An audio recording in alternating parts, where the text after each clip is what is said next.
Hello, everybody. Hello, my friends. In this chance, I would like to talk about what is a teacher for. That's a question that, some of my colleagues were asking me. Well, language learners don't always need teachers, right? They can set up about learning in a variety of ways. Some learn by studying on their own at home with books, CDs, and, new things like a radio, with MP3, MP4, videos, YouTube, multimedia computer programs, yes, and so on. You know, Others seem to pick up the language just by living and communicating in a place where the language is used. That is what we also call, or it is known as immersion. That means that, for example, you go to a different country in which the language, in this case English, is spoken. So they listen to to different conversations. They listen to people speaking the language, so they will feel forced to speak as well. So that is what we call immersion. Of course, many students do learn in classes, typical classes with other students and a teacher, whether that's a class they choose to come to. For example, a language center, yes, or maybe a class that they were required to attend, especially at university, because they need to study a different language and it's a requirement at university. So they are forced to practice the language. But that is not the idea, actually. The idea is to learn a language by heart, not because somebody told me that, right? Uh, and much language learning will involve elements all three ways. For example, we talk about the self-study. That means that you study by yourself, right? And maybe with programs, for example, the most famous thing is Duolingo, in which you need to, um, you know, study by yourself by doing exercises, listening exercises, grammar exercises, and so on, without a teacher, just with a program. Picking it up, and class work. Picking it up, as I said before, by listening to other people and also classroom work. I mean, working in pairs, in teams, collaborative work in a class. So you share ideas and you learn the language. Okay, it will take time, but the idea is to learn the language, right? Okay, but if it's possible to learn successfully without a teacher, yes and no. We will talk about that.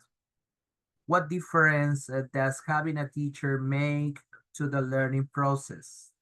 Why do some people pay to have a teacher? What do students expect from them? I mean, from the teachers. To put it bluntly, what on earth are teachers for? The question here is, what is a teacher for? Yes? If you are a teacher, I think, most of you are teachers, it's important to consider such basic questions. Yes? Okay.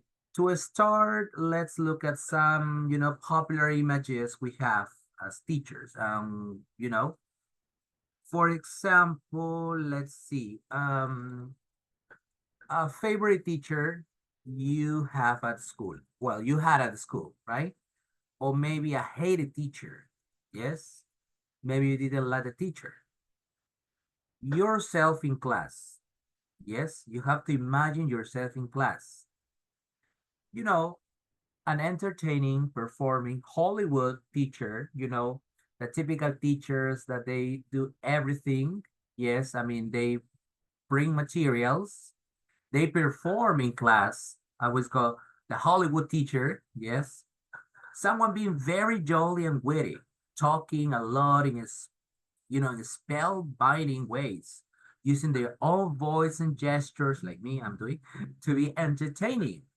Maybe even jumping on tables and whisking their astonished churches on a journey of intellectual discoveries. You know, think about all the elements as teachers. But something very important to bear in mind is that all of the things that teachers need to do, in order to catch a student's attention. But the thing is that nowadays we have new programs like, as I said before, Duolingo and other programs in which you don't need a teacher. Of course, you are going to learn something, but the problem is that you learn basic things, and also you learn how to make sentences. That's okay.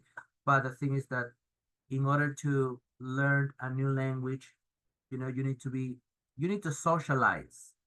Yes, you need to socialize. That's very important.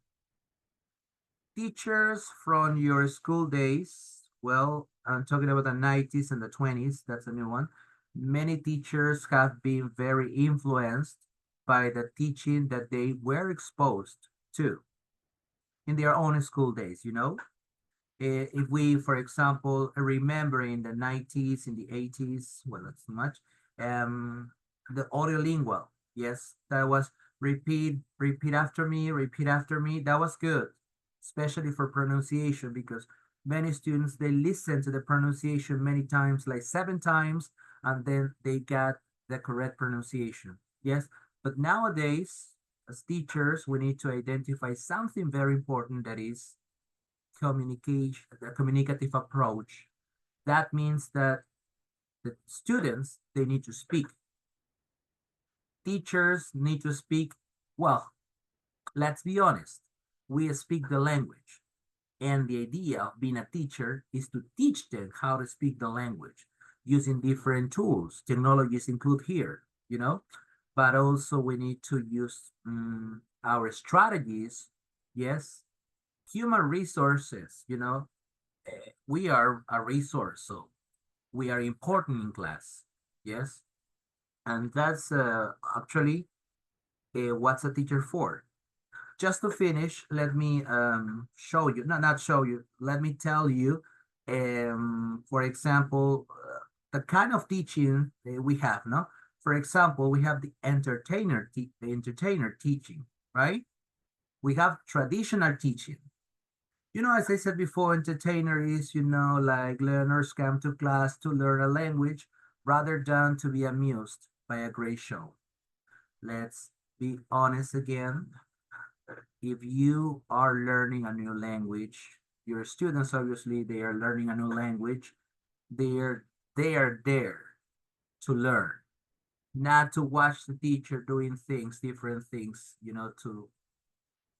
but I'm not saying that this is not good. I'm saying it's good, but not too much. Yes, not too much. In my experience, I saw teachers, they were they were entertainers. Yes, that was good. That is good. But also we need to measure that. Traditional teaching, as I said before, some people say, oh, come on, traditional teaching is bad. Well, you know, we are in a different century, a different year. Traditional teaching was in the past, as the name says, traditional, but also that was something very important. And it is important nowadays because all of the things that we learned, it was thanks to traditional teaching or learning, but we evolved.